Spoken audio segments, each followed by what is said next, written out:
Film की शुरुआत में हमें एक कार दिखाई जाती है जिसके शीशे पर ढेर सारा पानी आ रहा था क्योंकि बाहर बहुत तेज बारिश हो रही। वहीं पर हमें एक लड़की भी दिखाई जाती है जो बारिश में भीग रही थी। अब यहाँ से सीन कट होता है और हमें पैट्रिक नाम का एक आदमी दिखाया जाता है जो इस टाइम अपने घर में ही है। यहाँ भी तेज बारिश हो रही है लेकिन वो अपने घर में ही बैठा है, रेडियो सुन रहा होता है। हम देख पाते हैं कि पैट्रिक एक कैंपर वैन में रहता है, यानी एक ऐसी वैन जिसमें वो अपना गुजारा करता है, एक घर की तरह यहाँ पर रहता है। तभी अचानक कोई उसके दरवाजे पर दस्तक देता है जिसे सुनकर पैट्रिक चिल्लाता है कि बाहर जो कोई भी है यहाँ से चला जाए क्योंकि मेरा कोई इरादा नहीं है दरवाजा खोलने का। वो इंसान वापस चला गया और पैट्रिक भी वापस आकर कुर्सी पर बैठ गया। लेकिन थोड़ी देर बाद फिर से कोई दरवाजा नॉक करता है। इस बार एक लड़की की आवाज आई जो कहती है कि मुझे मदद चाहिए, तो वो जल्दी से दरवाजा खोल। ये सुनकर पैट्रिक दरवाजे पर गया, थोड़ा सा दरवाजा खोलकर उससे पूछता है कि आखिर उसे क्या चाहिए। लड़की कहती है कि बाहर बहुत तेज बारिश आ रही है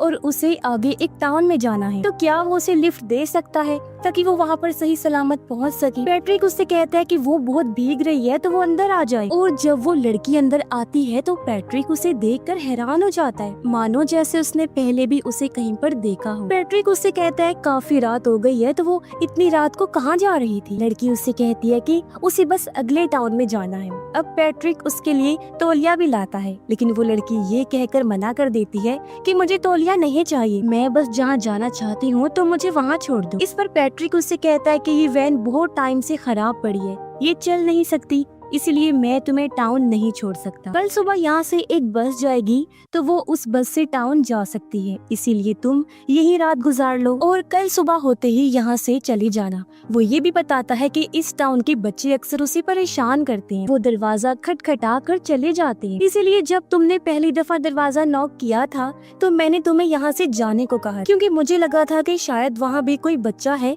जो बस मजाक करने के लिए आया है। आगे वो कहता है कि तुम बहुत भीग गई हो तो तुम ऐसा करो, अपनी शर्ट उतार कर मुझे दे दो ताकि मैं उसे हीटर के पास रख दूं और वो सूख जाए। ये कहकर वो उसके सामने ही खड़ा हो जाता है और उसे ऐसा करने के लिए कहता है जैसे कि वो जबरदस्ती उससे करवाना चाहता हो, जिससे वो लड़की काफी डर जाती है लेकिन फिर भी वो अपनी शर्ट उसे दे देती है और पैट्रिक उस शर्ट को दरवाजे पर लटका देता है हीटर के पास ताकि वो सूख जाए। इसके बाद पैट्रिक लड़की से कहता है कि वो यहाँ की तो नहीं लगती, तो वो कहाँ से आई है और उसका क्या मकसद है, कहाँ जा रही है। इस पर वो लड़की बताती है कि वो बीच पर सो रही थी, यानी समंदर किनारे, लेकिन बारिश की वजह से मेरी नींद खुल गई, इसलिए मैं यहाँ पर आ गई तुमसे मदद मांगने की। पैट्रिक ये सुनकर हैरान हो जाता है क्योंकि वो बीच बहुत ही ज्यादा दूर था और अगर वो बीच से यहाँ तक भाग कर आती तो उसे काफी ज्यादा मीलों का सफर तय करना पड़ता, ये नामुमकिन था। इसीलिए वो समझ जाता है कि ये लड़की कहीं ना कहीं झूठ बोल रही। लेकिन जब वो लड़की के पैरों पर देखता है तो वहाँ बीच की मिट्टी लगी हुई, जिससे वो कंफ्यूज हो जाता है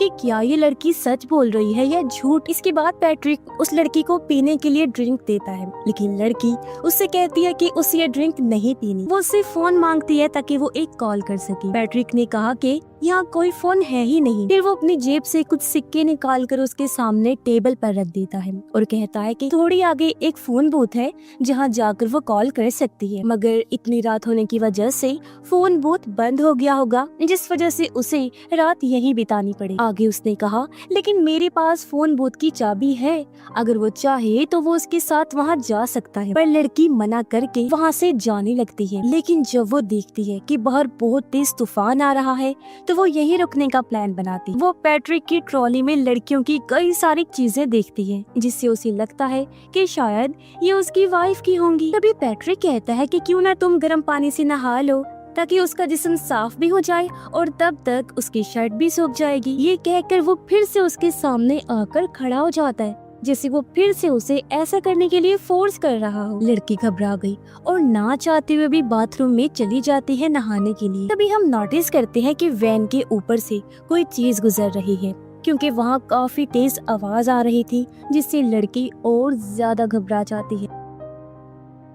पैट्रिक ये सोच रहा होता है कि इतनी रात को वो लड़की यहाँ पर कैसे आ गई। उसने तो बताया है कि वो बीच से आई है, लेकिन बीच तो बहुत ही दूर है। उसने लड़की को कहीं पर देखा भी है, लेकिन उसे याद नहीं आ रहा कि कहाँ पर देखा है। लड़की भी सोचती है कि वो बार बार मेरे सामने आकर खड़ा हो जाता है, जिस वजह से वो थोड़ी डर भी रही थी और उसे लग रहा था कि उस आदमी के साथ जरूर कोई ना कोई गड़बड़ जरूर है। अब इन दोनों को ही एक दूसरे पर शक हो रहा था। इनको लग रहा था कि कुछ तो उल्टा हो रहा। जब लड़की बाथरूम में नहा रही थी तो उसके सर से ढेर सारा खून निकलने लगता है, लेकिन तभी वो होश में आ गई और उसे लगता है कि शायद ये उसका हेलुसिनेशन होगा, यानी उसने ऐसा ख्याल देखा जो सिर्फ उसके दिमाग में चल रहा था, हकीकत से उसका कोई ताल्लुक नहीं है। जब वो नहा के बाहर आई तो देखती है कि पैट्रिक उसके लिए सूप बना रहा है। तभी पैट्रिक उसे एक स्वेटर भी देता है पहनने के लिए। लड़की ने पूछा कि ये किसका स्वेटर है, तो वो जवाब देता है ये मेरी दोस्त का है, जिसे लड़की फौरन पहन लेती है। अब पैट्रिक उस लड़की से पूछता है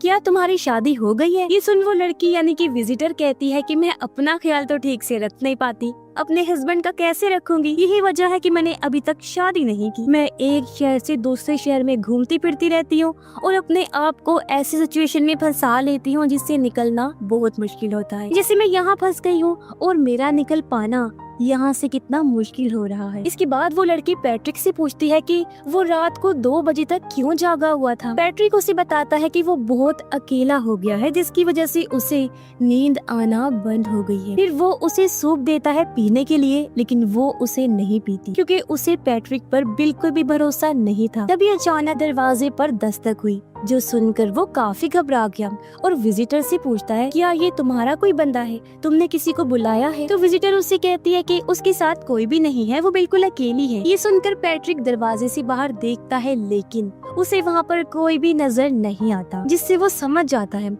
कि शायद बच्चे ही उसके साथ मजाक कर रहे होंगे, इसीलिए वो फौरन दरवाजे को लॉक कर देता है। इसके बाद पैट्रिक देखता है कि विजिटर सूप पीने की बजाय उसे एक जगह पर फेंक रही है और ये देखकर वो समझ जाता है कि लड़की को मुझ पर यकीन नहीं आया अभी तक, इसीलिए तो वो उसका दिया हुआ खाना भी नहीं खा रही है, सूप भी नहीं पी रही है। इसीलिए पैट्रिक उसे कहता है कि तुम्हें वो खाना खा लेना चाहिए था क्योंकि उसके अंदर मैंने कुछ नहीं मिलाया था। लड़की ये सुनकर कहती है कि मैं ऐसा नहीं चाहती थी, लेकिन फिर भी मैंने ऐसा किया क्योंकि मुझे अभी तक तुम पर यकीन नहीं हो रहा। ये सुनकर पैट्रिक टॉर्च लेकर आया क्योंकि वहाँ की लाइट खराब हो गई थी और उसे कहता है कि अगर वो चाहे तो यहाँ से जा सकती है, कोई जबरदस्ती नहीं है उसके साथ। इस पर लड़की कहती है कि नहीं, मैं यहाँ से जाना नहीं चाहती और हमें मिलकर फ्यूज बॉक्स को ठीक करना चाहिए ताकि लाइट वापिस आ जाए। अब लड़की को कहीं न कहीं लग रहा था कि ये आदमी बिल्कुल ठीक है और मैं बिला वजह ही उस पर शक किए जा रही हूँ, इसलिए अब से वो उसके साथ अच्छे से बात करने की कोशिश करती है। फिर वो दोनों फ्यूज ठीक करने जाती हैं।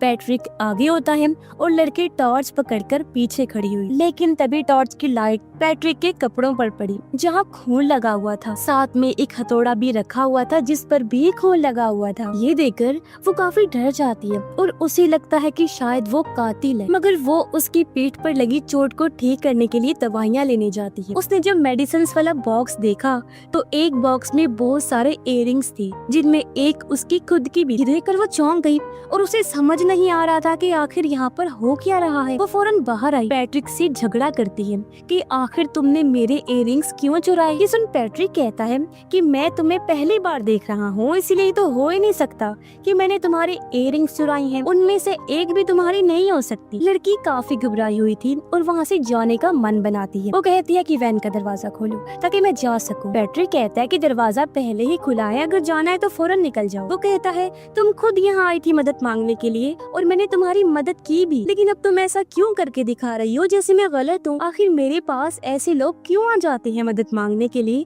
जो बाद में मुझे ही गलत कहते हैं। अच्छा हो कि तुम लोग मेरे पास आओ ही ना, क्योंकि अगर वो लोग मेरे पास आएंगे ही नहीं तो मैं भी मदद किसी की नहीं करूँगा। अब लड़की ने जब दरवाजा खोला तो देखा कि बाहर तो बहुत तेज तूफान आ रहा है, इसलिए वो फैसला करती है कि मैं यहीं पर रुकूंगी। वो पैट्रिक से ये कहकर माफी मांगती है कि आई एम सॉरी, मुझे तुम्हारे साथ ऐसा बर्ताव नहीं करना चाहिए था। पैट्रिक ने उसे माफ कर दिया और वो उसके साथ ताश खेलने लगा। कहता है कि मेरी शादी हो चुकी, लेकिन मेरी वाइफ नशा करती थी, एक दिन ज्यादा लेने की वजह से उसकी मौत हो गई। आगे उसने कहा कि मेरी वाइफ से मेरी पहली मुलाकात एक गैस स्टेशन पर हुई। उसने भी मदद मांगी थी क्योंकि उसे भूख लग रही थी, तो मैंने उसे चिप्स के पैकेट्स दिलाकर वहाँ पहली बार ही हमें एक दूसरे से प्यार हो गया और हमने शादी कर ली। ये बातें सुनकर लड़की को उस पर यकीन हो गया और इस बार वो ड्रिंक पी लेती। तभी पैट्रिक को बाहर किसी कार के आने की आवाज आती है और जब वो बाहर जाता है देखने के लिए कि कार किसकी है, तो लड़की फौरन उठकर उसके बेडरूम में जाती है क्योंकि वहाँ से उसे फोन की वाइब्रेशन सुनाई दे रही थी और उसे लग रहा था कि शायद वहाँ कोई फोन मौजूद है। जब इसने वहाँ जाकर पर्दा हटाया तो ये देखकर उसके होश उड़ गए कि वहाँ एक लड़की की लाश पड़ी हुई है जिसके हाथ में चिप्स के पैकेट्स थे। ये देखकर वो लड़की काफी घबरा गई और उसे यकीन हो जाता है कि सच में पैट्रिक एक कातिल है। ये लड़की उसे गैस स्टेशन पर मिली होगी जिसे उसने चिप्स दिलाए, फिर बहाने से यहाँ लाया और उसे मार। ये वही लड़की है जिसकी कहानी वो अभी सुना रहा था, लेकिन वो झूठ बोल रहा था कि वो मेरी वाइफ है। ये देखकर लड़की बहुत डर गई, फौरन वहाँ से भागने का फैसला करती है, लेकिन जैसे ही वो पीछे मुड़ी सामने पैट्रिक खड़ा था जो फौरन उस पर अटैक करके उसे बांध देता है। वो कहता है कि हाथ पाँव ना मारना, लड़ने की कोशिश मत करना क्योंकि कोई फायदा नहीं होगा। पहले लड़की को मैंने ड्रग्स देकर मारा था। वो ऐसा ड्रग होता है जिससे जिस्म का पानी सूखने लगता है और जिस्म में पानी की कमी की वजह से गला सूज जाता है और इंसान की मौत हो जाती है। तुम्हारी मौत भी ऐसे होने वाली है क्योंकि तुम्हारे ड्रिंक में भी मैंने वही ड्रग मिला दिया है, वो भी सारा का सारा। ऐसा हुआ भी लड़की को अजीब सा महसूस होने लगा और उसका गला सूज जाता है, जिसकी कुछ देर बाद उसकी भी मौत हो जाती। लेकिन अब यहाँ पर आता है एक ट्विस्ट जो आपको हैरान कर देगा। जी हाँ, ये बात सच है कि पैट्रिक एक सीरियल किलर है। वो लड़की उसकी वाइफ नहीं थी, बल्कि चिप्स दिलाकर वो उसे अपनी बातों में बहला फुसलाकर यहाँ लाया ताकि उसे दर्दनाक मौत दे सके, क्योंकि ये उसका काम था और ऐसा करने से उसे मजा आता था। वो उसकी विक्टिम यानी शिकारी थी जिसे वो अपनी वाइफ कह रहा था। और ये जो लड़की पैट्रिक से मदद मांगने आई थी यानी विजिटर, ये वही लड़की है जिसे हमने शुरुआत में देखा था जो बारिश में भीग रही। उस टाइम गाड़ी में पैट्रिक बैठा हुआ था जिसे ये लड़की पसंद आ गई थी और वो इसे अपना शिकार बनाने का सोच रहा था। यही वजह है कि उसे लग रहा था जैसे मैंने पहले भी इस लड़की को कहीं देखा है। उस टाइम पैट्रिक की इतनी उम्र नहीं थी और अब तो वो बूढ़ा हो चुका है। उसने बहुत सारी लड़कियों को अपना शिकार बनाया और बेरहमी से उनकी जान ले ली, क्योंकि उसे लड़कियों को ऐसी दर्दनाक मौत देने की आदत हो गई थी।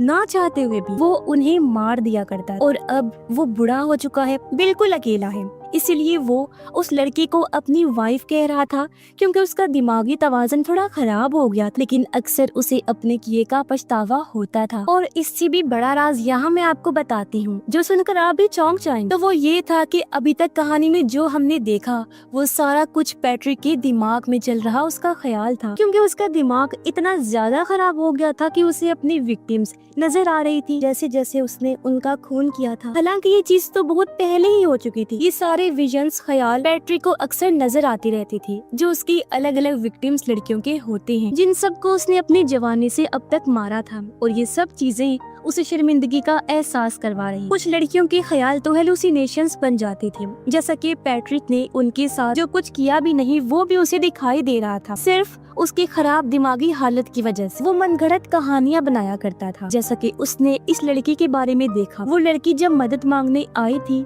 तो तभी पैट्रिक ने हथौड़े से उसे मार दिया। यही वजह है कि शॉवर लेते हुए उसे खून दिखाई दिया और लड़की के साथ आगे का सारा टाइम बस पैट्रिक की हेलुसिनेशंस थी। और जिस लड़की को भी वो मारता था उनका सामान अपने पास ही रख लिया करता था। और अब उन सभी लड़कियों की आत्मा यहाँ आकर पैट्रिक को भी वही ड्रग पीने पर मजबूर करती है जो बिना सोचे वो पी भी जाता है। और अब मरने की बारी उसकी खुद की थी। वो इस गिल्ट को अपने साथ लेकर मरने वाला था कि वो कितना बड़ा सीरियल किलर था, लेकिन अब इसका कोई फायदा नहीं था। उसका ये गिल्ट उसके साथ ही मर जाएगा।